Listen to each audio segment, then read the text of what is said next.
Asa, Ah, baby. eh? Hmm? Echekwa m na ị na-ewe iwe o, amaghị m na ị ga-ewe iwe. Omalicham, how can I be angry for my love now? Eh? You're my young man Hmm. now. I cannot be angry for you, my suka babe. Is your motherland? Mba, mama anọgo o jere ashọ, o jere ashọ. Uh-huh. So what's up? What's Eh, happening on your side, baby? Echekwa m ya ahụ niile ị gwara m. Okay. Ekwute m mana ịjụdogo m ihe m chọtara na-eshi nwoke. Oh, Ịmaga ihe m chọtara ka ị na-edebe sorry. Oh, yeah, tell me, what do you want? What do you want from a man? What do you want? Achọrọ m ntete ụra n'ụtụtụ ishiri nri votere m na ile akwa ka m rigide. Oh, breakfast on bed. Breakfast on bed. No Ya problem. hụ. Achọkwaghị m na mbịa be gị ka ịgbagara m kpirikpirikpiri na shiko ka ebe ejọ m na ya. Achọrọ m ndịnara nke m edetela m aka o. I'm not a lapist. I'm not a lapist.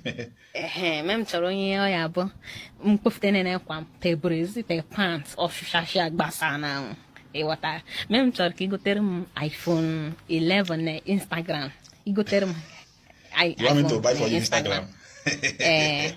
Baby, don't worry. I'll buy for you Google. I'll buy for you even Obarameni. I'll buy for you Tundet Note. I'll buy for you Wikipedia. I'll buy for you everything you want. I'll buy for you. I'll buy for you to. I thought you said that your mother is not around. No. No, Lataman. Akpakwalem an mabia. Mechiru no. Ọ ga-abụ mechiri ka anyị kpatọfụ. Jedeleke enyekwele m. Mabia akpakwalem. Hello, fine girl. My Hello, onye sister. na-ekwu? Ishiwe akpọdo. Onye bụ ịbụ? My sister is me now. I've been talking with you on the messenger. I said, Onye nyere gị ikike ịkpọ m. Onye sidere gị kpọọ m. Ị nweghị respect, na m ga-enwekwa respect. Ya m ịmaga ịkara obu ya ịkpọ m. Onye obodo ịbụ nkedu mgbe ishida. My sister, don't be angry. Don't be angry. I've been admiring your pictures on Facebook. I said, let me call you and see your pretty face, my sister. I like the way you are. I like everything about you. Let me be your man. I will take care of you. Money is not my problem. I'm an Anambra boy. I either agree or no. I will spend on you. I'm an Anambra boy. I either agree or no. Anambra way. I'm an Anambra boy. Akwa m ekwugo. December eruteghere m na-achọ nwunye ji ere kwa ọgwụ. Mmiri nsọ. Fia. Anambra way. Mụ na ndị Anambra enweghị anything. Anyị enweghị ihe jikọtere anyị. Anambra gana. But no, my sister. I'm not like that. I'm a legit businessman. I'm not a ritualist, my sister. Hi. I'm not a ritualist. I'm not from that side that used to do ritual. It's all these Agwata people and the culture people. I'm from Unjikoka. We don't do ritual in my place. Even if I use you and do ritual, Nsuka girl like you, will you vomit money for me? You will only vomit for me, Ogilio Benny and Overnight Man. What else are you vomiting for me, my sister? And the man you make sense. Imagi. Because something Marie, you could shiki kuya. Hero issue make. Anyway, my sister. Anyway. So how we go be? I want to talk you. I mean, for the sometimes. Man, not more. Ma, and my bia, akwakwalemo. Ma. Ọ ga-akwa mbọshị ọzọ chere mbọshị ọzọ ka anyị kwume mbọshị ọzọ ma Hello. Gụba ọzọ kwa ma achọkwaghị m ya ha Okay, once come butuo no. I like you. Oyi wọtakogo mam si ma atọkwala ime o na ntụrụ ime na ya ike ime odi o mema achọla gị ilu di. I will not impregnate you. I will just take care of you. Just give me your heart, baby. Give me your heart. If where I will keep this your heart, even you will not find it, baby. Hey, ọkwa m ekwugo m ịchọrọ iwe mkpụrụ obi m ihe ma ọgwụ ego. Ọkwa m sịrị na m achọghị ndị Anambra. Unu na-agwọ ọgwụ ego. Oh, it's not what I mean. I mean I will take care of your heart for you. You don't really romantic enough. I will take care of your heart for you. Oh yeah, come on. See, Gonna be a man. You said? Gonna be a man. Well, what I can do for you, baby, I will take you around the world. Baby, have you been to Ilope before? Ilope? I will take you to Ilope. After Ilope, there's a country after Ilope called Ogidi. I'll take you to Ogidi. After Ogidi, there's a country. After Ogidi, called Abagana. It is near China. I will take you to that place, baby. I will even take you to the capital of China. Okoso. I will take you around the world, baby. I will take you everywhere. Trust me. Anambra boy, trust me. You go tell me at home why not why nishi. Yeah, who the caju puss. Anything you want, baby. Anything you want. Talk to daddy. How you're talking. You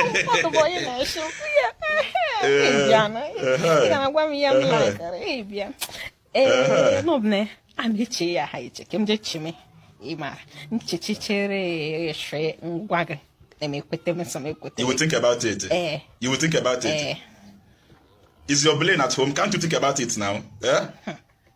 Can't you think about it now? Is your brain not with you there? Think about it now and tell me. I'm a displaced man. Who do you think you are, Seth? I've been begging you to be my girlfriend. My friend, why here? Who do you think you are? My friend, why here? Because all of you doing that like say you are. What do you think? My friend, why here?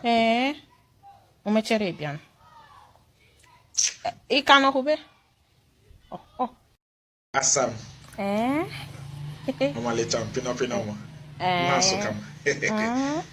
I've been begging you since to come over. Come to Anambra. Come and see Anambra State. Let me take you around the world. Let me buy for you shawarma and buy you barbecue fish, baby. And flex you. Come on now, come. Like the match of your money. When you maga, jigberu he biangre. Bow. I can be a king, a grandmujike. One boy, she made one girl. Only read G for 3 days. I be a cogman, chocolate, Yuji. Oh, but then I'm you. Eric Pategum Gibico. Manacheru, Cheru. Kine lera menga. Kine lera menga. Nick. Yam ne humanum near work I epic poshmer. I am the urban. A human not be work I epic posha. Mo ninton only had the Cairo. Yeah, Jam posha, written them noob. Nini mig. Oh, you made the K. You might go saucer. Even Quacky ha. Ima Hane Menegas and Anima who call you share. It's not like that, baby. Okay, it's not like that. Leave what you are seeing on video. It's a Photoshop. It's Photoshop. Baby, I will take care of you, baby. Just come. Leave all this thing you are saying. I'm a gentleman. Come. Come. One send down transport fare. Send down when you come, I will give you transport fare. Just come with your own. I will give you. Send down. If I send you transport fare, hope you will come. Now. Send down. Swear to God, you will come. Okay, swear to God that you will come. My couch. My pia. I remember my number. No problem. This evening you will see a lot. Send me your account on Messenger. You will see a lot. It's going bye. I'm an Anambra boy. Hello, baby.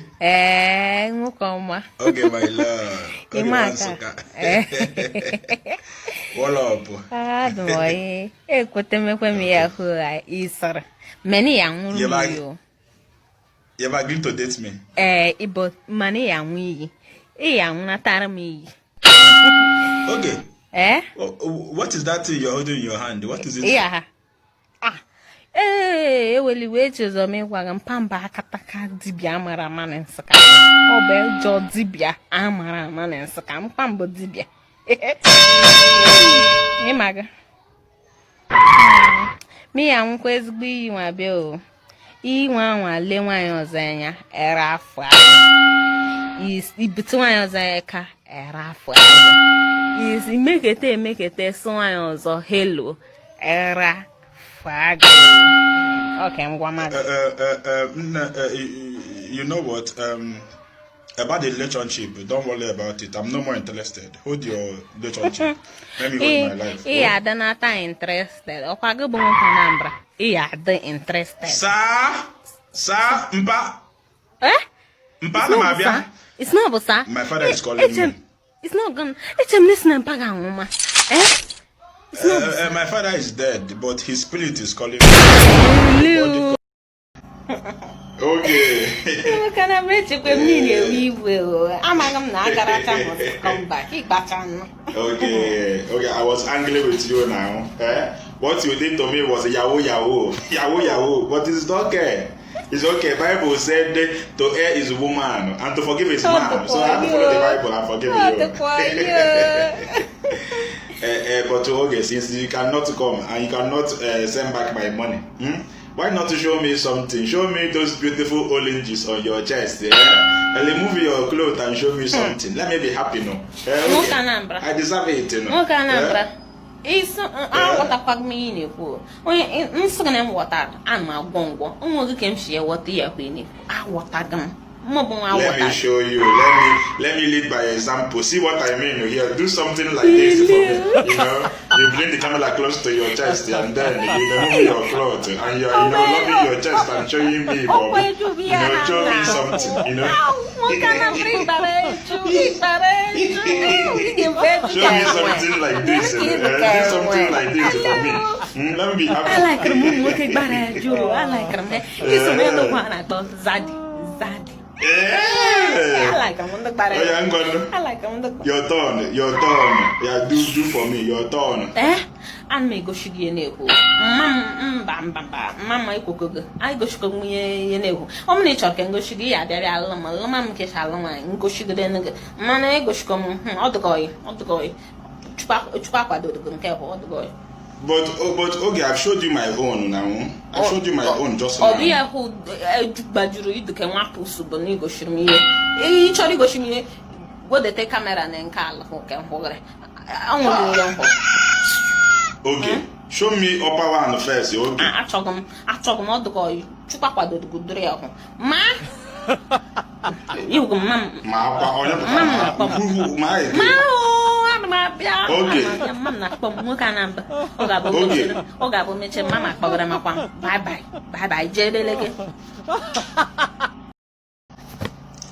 Okay.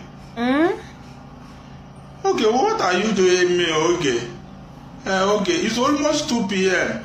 When will you now leave in Suka and start coming to Onitsha? Okay, are you not coming again? Okay.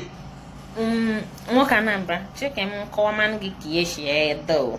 Etete mụra n'ụtụtụ mma m sụm shọmezu nshọkpezu ọsụm na m kwado mewo na m eje nkweba agwa eje m nkweba agwa njekpọrọ nkweba agwa lata mma m sụm na m eju m eshi m Enugu ezike ya eji okwu ya echute m ihu ọ bụgobere m ibe nje iju nlata ọsụm na m esụtara ọgba na m esarịbụ me m eshukwa m oyi n'elu nye emeche m ya hụ niile ịghọtakọkwago. Okay, please. Emenamefa, please don't do me this thing, okay? You promised me that you will come, okay? I've played bad for you, okay? Okay, I've smoked goof. I cannot see well again. I've drank alomo. I've drank manpower. I've licked the one they are licking. Even swallowed the one they are swallowing, okay? Okay, Biko. Ukuna is a malo. Don't kill me for my time. Ukuna Biko, okay? Biko, come. Biko. Okay, mama. Achọ m ịjụ gị ihe nwoke ha ịma gbagdogo ihe ịmacha gị ihe ọmụmụ bụ ije je nwụrụ ya hụ mụ bụ oge chukwu asadụ bụ ije ya nwụrụ ya hụ ka m hụ ya m ịchọrọ igbenu m ịchọrọ iji m jere kwa ọgwụ ndị Anambra akwa m ekwugo na ịbụ ritualist ịbụ onye ọgwụ ego ịchọrọ igbenu m oge ọ bụrụ ya na-akọ ka ị na-akọ oge I'm not talking the way you are talking oge ọ bụ na ị bịara oge if you don't come I swear oge m ga-atụ gị n'alụsị ime ya atụọ gị n'alụsị oge ichezo mene pambo dibia jee tomanụ m na-arụsị ka ị mara onye oyi egbo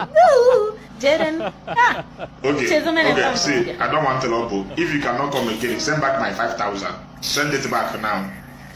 5,000 naira again. Ọ bụ nke m nyere mma ma ọ tinye na-achọ okpenye ya bịa na asọdam bịa na asị m wete mene chere ka m jumaleka ga ọ 5,000 nke ndị be gị na-enye ndị be gị na-eweta 200,000 300,000 100,000 maka 5,000 dị na akụ. Okay, you say that you sent to you 10,000. Okay, I price you. I'm a businessman. I price you down. You said you bring 5,000 last. And I send you 5,000. Okay, send back my money now. Since you're not coming. Onye mam na-akpọkwa mam na-akpọ m ọzọ ma o amabịa ma na mabịa cheru nwoke na-agba cheru ọ ga-abụ m chere ka ikpa mam na-akpọ m ọzọ ma o chere a na-abịa nwoke m Anambra bye bye. Okay, it's over 10 hours that I gave you money to go and pay into my mother's account. My mother has been calling me since that she has not seen the alert. I gave you 250,000 naira to go and pay my mother's account since the morning. What happened? Did you pay it again? No? Atịrị m anwụ ka Anambra ke m ruru na bank ịma eru m bank echizo m pen m jide bịa mmite one boy nọkwube nsa na ya nye m pen nye di boy enye m pen nrụ ya na ihe di boy na-ede nwa ka ọ na-edi ya nsụ pen na ọ baga uru na m na-ewofutekwa m ihe idere ke m kọpịrị na nke nwa ahụ ọ ga di boy ide na-eme ede ọ ka gbe na maka gbe nkọ akọpịrị m ihe niile di boy idere kwube nkwuru ndị ụkwụ na-anata ego nye gbere ha ete ego na ihe nkọpị ihu anya bịa nyere okay, wait, let me understand you. You went to the bank, somebody gave you a pen. You now use that pen to copy what the person is writing in his own sleep and then copy it into your own sleep. And you went and gave it to the bank with my money. 250,000 naira.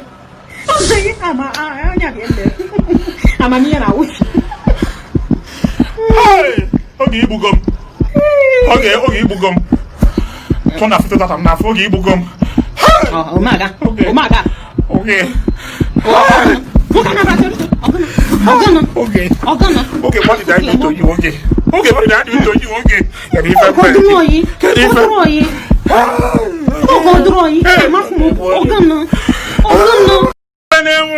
Okay, one second. I don't know why you have been avoiding me. Okay. And the last time we met, the way you ran away from my house, what is pursuing you now? I woke up and not see you again. I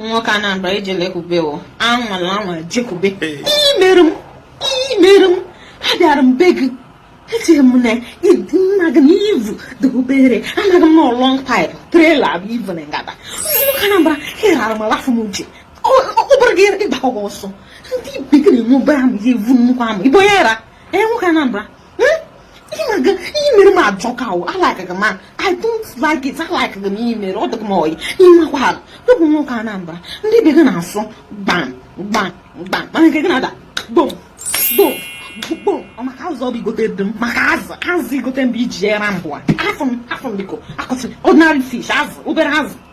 Okay, Wansoka. It's not like that. I did not mean to kill you that day. It was just that I was enjoying you. Oh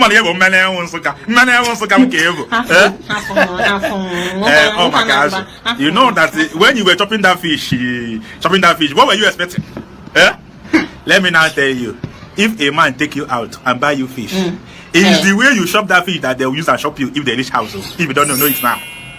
If a man buy you fish, and you start chopping the fish from head, if they reach house, the man will start chopping you from head too. If a man buy you fish, you start chopping the fish from middle. If they reach house, the man will start chopping you from middle too. If you don't know. If the man buy you fish, if you start chopping the fish from leg, from tail. If they reach house, the man will start chopping you from leg too.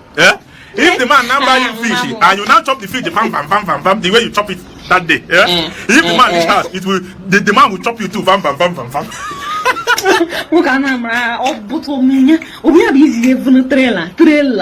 Yes, now you chop the fish, bam, so I reach house, I chop it bam too.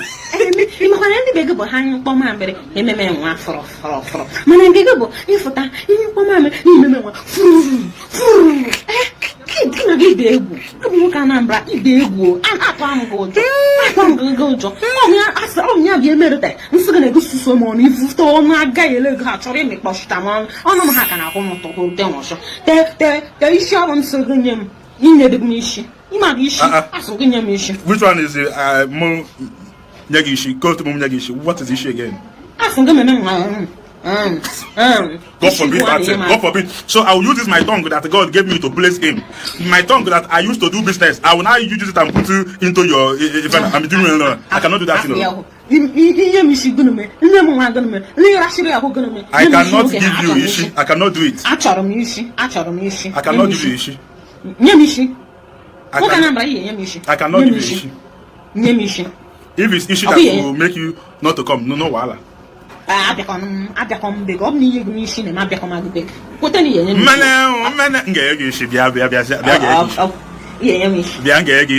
week. Literally, don't worry. Get out. So come oh, okay, look at you, Demon. Okay, you are looking too beautiful these days. Okay, which cream are you using? Which soap are you making? Doshi Cosmetics. It's a lie. It's a lie. Doshi Cosmetics is in Onsoka. Doshi Cosmetics is in Onsoka. Do you know that is their soap I'm beating? Sure. Let me show you. Let me show you. Think I have time for all these things. Look at it here now. Look at it here now. Doshi Cosmetics. Look at their soap now. It's mine. I just using it newly. It's my friend that I have the company. See, since you are looking this beautiful, I'm coming to Onsuka. Let me come and do something on your head.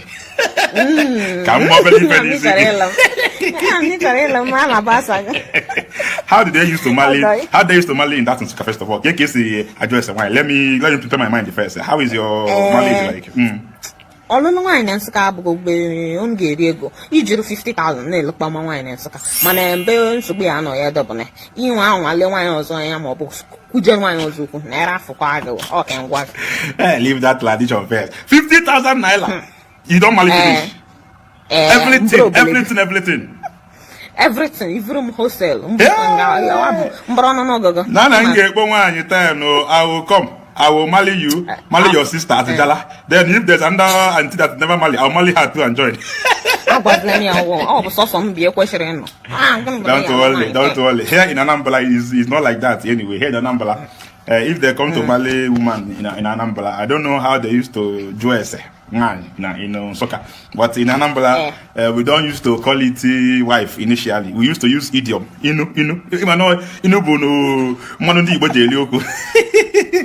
For example, if the girl is very beautiful, if they want to describe her with vegetable, you know, you will be hearing something like you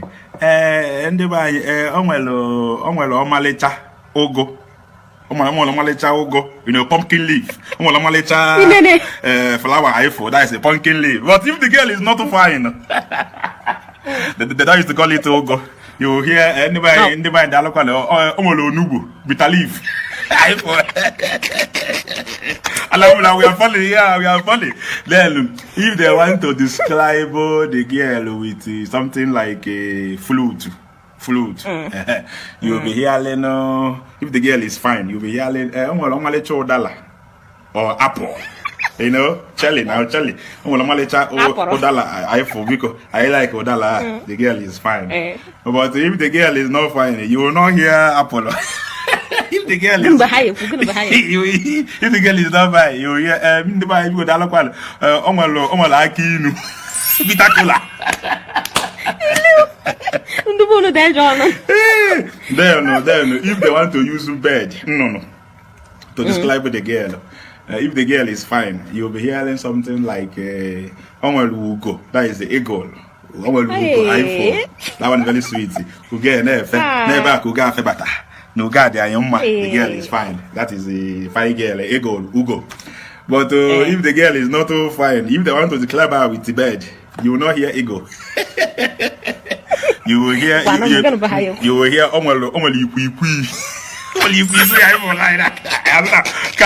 I go on camera more. There is how ugly the girl will be. They will not tell the family because I look at Omar say be Fenuna.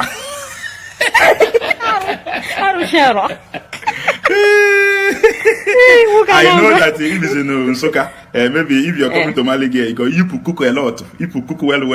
I know in Soka, if you come in Soka, we will use something that they use to cook to describe the girl. You know, if the girl.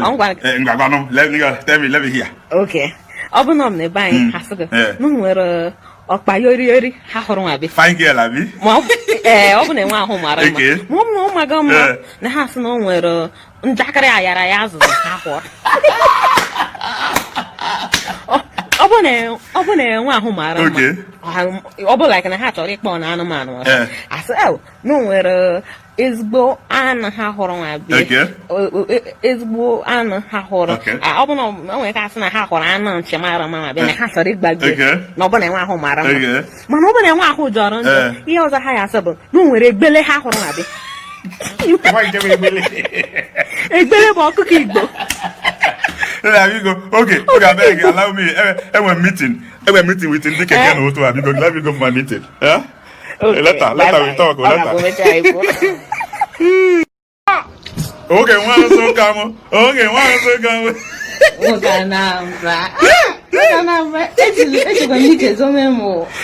How can I forget the sweetest girl on earth? Well up now, I've been calling your phone. You don't have to pick my call today. I'm a watch Big Brother now. Big Brother, watch. Big Brother. So you used to watch that my uncle's program. Wow. It's not Big Brother Uncle. You know, if I'm telling you that we Anambra men have connection, you used to doubt me. If I'm telling you used to doubt me, it's my uncle. That Big Brother you are hearing is my uncle, Uncle Emeka. See, I don't know whether you know that boy that used to host to that program, Ebuka. It was me that helped Ebuka. It was when I went to Okija for a ceremony to see my Oga and my very good friend, High Chief Mwabweze Ume of Yafulego Okija. It was when I went to see him that I met Ebuka. Ebuka begged me to help him, and I said, "Oh yeah, go tell them it's me that sent you." They gave him the job. Even flood, you know, flood of last year. Fraud. It was Flood called me and told me that he's jobless. I said, go to Big Brother. I can take you there. Even this year, also family called me and said, go to Big Brother. I can help you.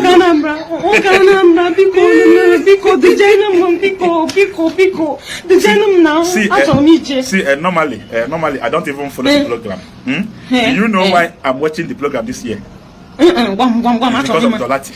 There you go. You know, baby, that Dolati bless, If I get that kind of blessing every day, I'll be singing Dolati blessing of mine. Dolati blessing of mine. I am blessed in the morning. I am blessed in the. That's the girl blessed. You know, this thing in front of you is not blessed. No. Leave that. This blessed is Allah. But that thing that is on the Dolati chest is Allah Wabuki. Do you notice that Dolati doesn't used to wash her clothes in the house? It's because if she's washing clothes, her blessed will be entering inside the bucket. She'll be doing like this. Like this. I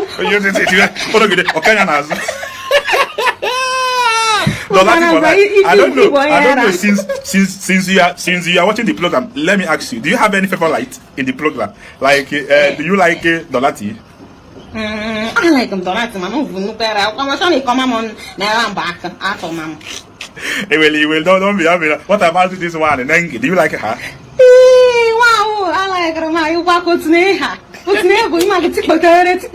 Hello.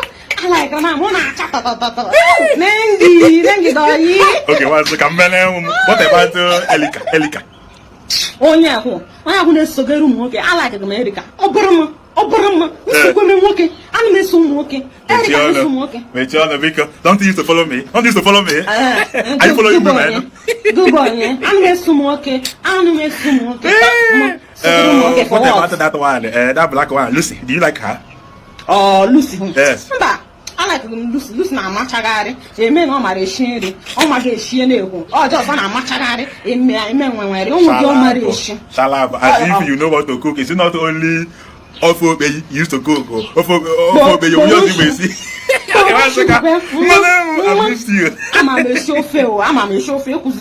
Okay, you have killed me. See, don't worry. Next year, I'm taking you to big player Naija myself. I have connection. What you will do is that you will come to my house. From there, I will take you to how you will go there.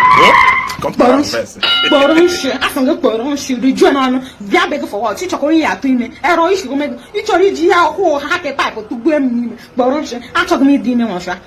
How like this? Look at pipe. You charge you boom. And me, what can I brush him like a fly? Yeah, when I call, I'll be your money. Bye bye. My mom not come. Okay, once to go. Look at the my mama not come out on me just down. So I'll go with me. Bye yo. Okay, once to come. Okay, once to come. Oh. But you to come. Many wants to come. Why are you not happy? All is long. What can I biko half maker. Oh, you name me now. You might give away the whim. Getting be a mem upgrade. Getting be a mem upgrade. Actually, table main chicken of the side chick. After me, bong on the mail go give bong I was them. Okay, one suka, it's not like that. It's not like I don't want to marry you or something. But check it now.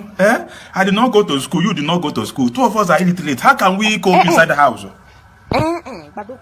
Bado, onye gonna onye be illiterate. Gonna onye. I did school. I'm a graduate.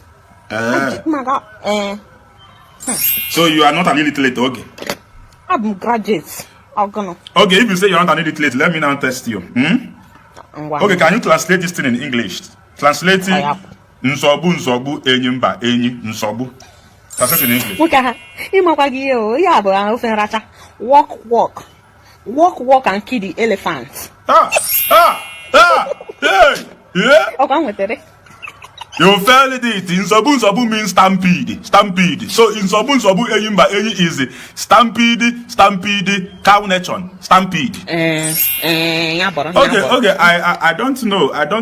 With this your literacy now, if our child is doing something in school and they say their parents should come and then they present the child, maybe PTA meeting. If you go there now, if they ask you to do welcome address, how will you speak English? Good day, ladies and gentlemen. Humble. English. Okay. My name's As Ogechuku Ejike. I sold things in Ochanja, number 1 Bishop line. I am the mothers of Ejike Chede, and I'm here to representation of everybody in my family. See how your English is having paragraph. Everywhere, gallop. Okay, if we give birth to kids with this kind of illiteracy, me, I not go to school, you not go to school. Our kind of child will be child that if they ask him or her to now recite A's for apple, he will start singing A is for apple, B is for apple, C is for capo, D is for dapple, E is for ipu, F is for fapu, G is for jipu. Okay, we cannot cohabitate. Okay, and by the way, I want a fair girl. You are not fair. Yeah, but Jude. I know I've seen your father and your mother. All of them are dark. And I don't want to marry a woman that if I marry now, if I give birth, my kids will be looking like Antichrist. Darkness. Daily. If they now take light, if they now take light, I will not see my kids until they shine their teeth. I don't want that kind of children. And then apart from that too. I don't like the sound you used to make whenever we are doing something on the bed. I don't like your sound. I cannot marry somebody that is local on bed. Don't you used to watch movie? Don't you used to hear all those China adult movies? Don't you used to hear that sound? Softer. Give it to me. Harder. But your own, I don't know what you used to shout. What is hello? What's up, baby mo? Sugudemia, Megidemia. What are you saying? What is hello? Hello. What is hello? If somebody is doing that, he's just hello. What is hello? Hello. And then, I don't think it will work, especially this wife issue, because I know that in Nsukka, if you marry from Nsukka, if you look at another woman, madness. If you sleep on that woman, madness. I don't want to be mad. Canambra, cherry, change me washer of Maga era. Email ya Honoga on Tamu, and Atamugerico, Tamu James. And Allah is in the same WhatsApp group. Oh, a different. Somebody that is momoling and then somebody that is mad. They are all the same WhatsApp group. I don't want. And by the way, I'm sure that you don't know your genotype, because now they advise that people should know their genotype before they're married. They know it's genotype. Genotype I grew in school. Of a subject, man, I like it. It's not a subject. It's not a subject.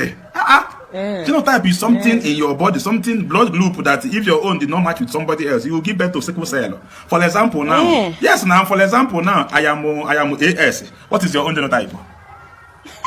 PDP. Also PDP. Also PDP. My APC. Okay, please, it will not work. Call the letter. Because call the bye bye. Oh. Bye bye. Okay, call the. Kanje na munande webaro we meeting. Okay. Why again? This one you are calling me. Okay,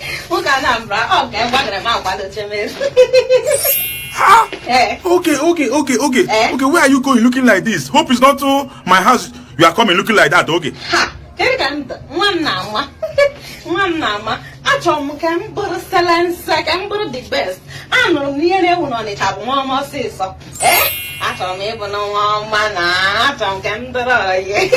No, now, okay, now what kind of makeup is this, ma'am? Are you a mad woman? Are you going for lag day? Hi! Okay, man, okay, it's a new look or again, or but I can't non-river. Okay. I took me ballast, organ.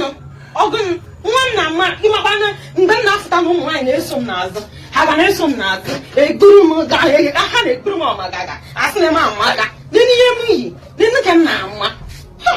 I'm not coming now. Okay. Different colors on your face. Are you limbo? Are you doing light color? Are you not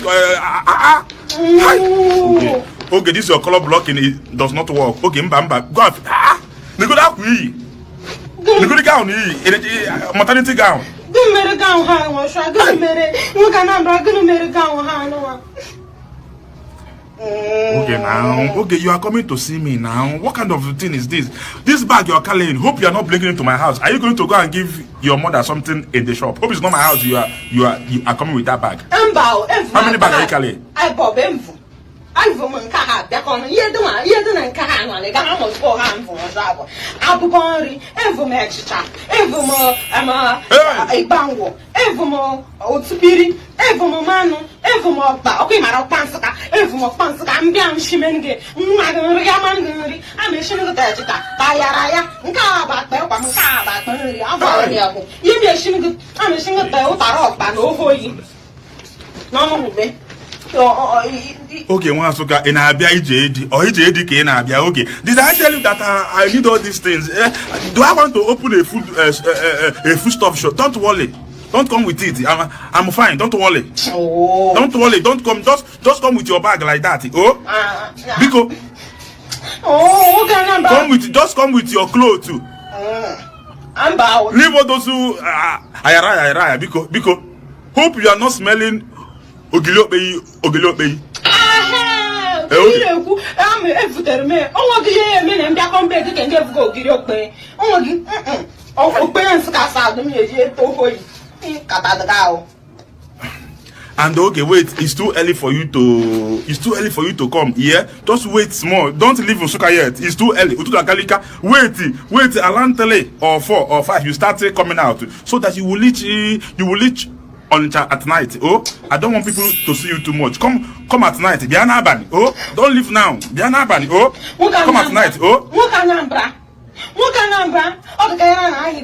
the proud of me. Macanomany the proud of me. Okay, the proud of me. Niga, one. And you get science.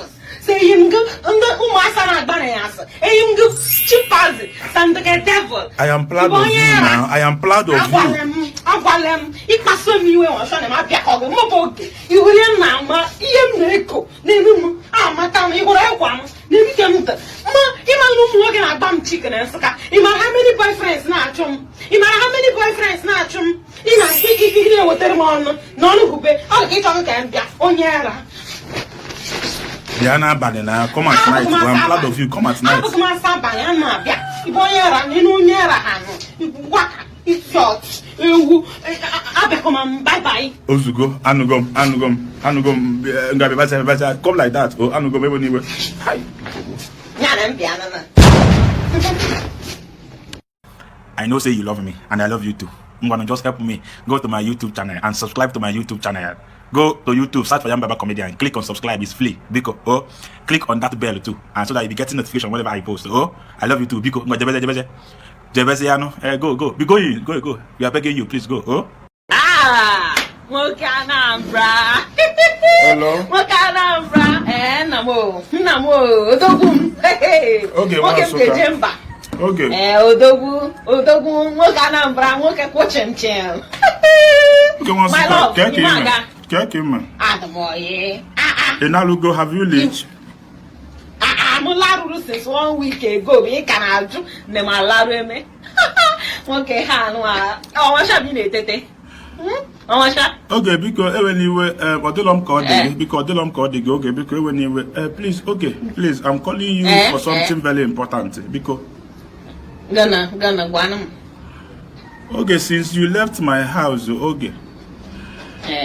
I noticed that my Ntanta don't used to stand again since you left my house. Different people won't so okay. Okay, I'm calling you to know whether because please please, if your hand is inside it, please, okay. If you are aware of this thing, please undo what you did, please. I need my teeth to be standing. I'm a man, because I'm begging you. Oh? I'm telling you. Mommy.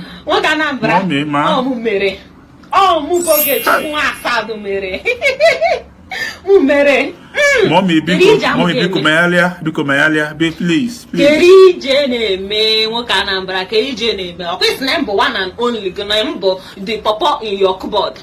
Keri Jene me. You are my one and only, but I need my thing to be standing now so that I know that I'm a man. Why do you make my thing to stop standing? Why do you make my thing to stop standing? Okay, one soka. Nwoke Anambra check and waga. Mere. Check and go shigi yem jeme. Okwe horo iya hanu. Ichezo mere mpambo akataka di amara amana nsaka mubo ge chukwu nwa asad nwa iteke nwa alụmọ na nwa ezia merge na ihe mjije mege etere m ge na-ete n'ofe ire nye ge na-enye irashe we ga were ka zuego everything. Okay, please. I know that you are Nwadibia. Please. But why will you make my thing to stop standing? Okay. Please now. Okay. Nwoke Anambra ka ije na-eme wagodum keri ije na-eme ọbụma m ibe ị ga-agbọshikpote ka ije na-eme I want you to be urinating now. I need you to be urinating.